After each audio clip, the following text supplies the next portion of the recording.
হঠাৎ ডক্টর ইউনূসের সাথে কেন দেখা করলেন সোহেল তাজ?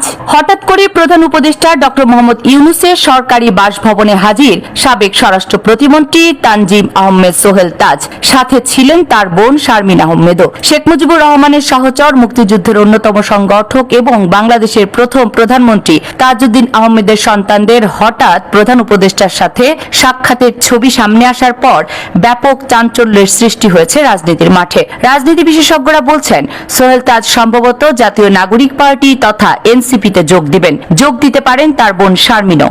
এমনকি সোহেল তাজ গাজীপুরের কাপাসিয়া এলাকা থেকে এনসিপির হয়ে শাপলা প্রতীকে ইলেকশনও করতে পারেন। সোহেল তাজের পরিবার আওয়ামী লীগের দুঃসময়ে কাণ্ডারি হওয়া সত্ত্বেও দলে তেমন মূল্যায়ন না পাওয়ায় শেখ হাসিনার সঙ্গ আগেই ছেড়েছিলেন।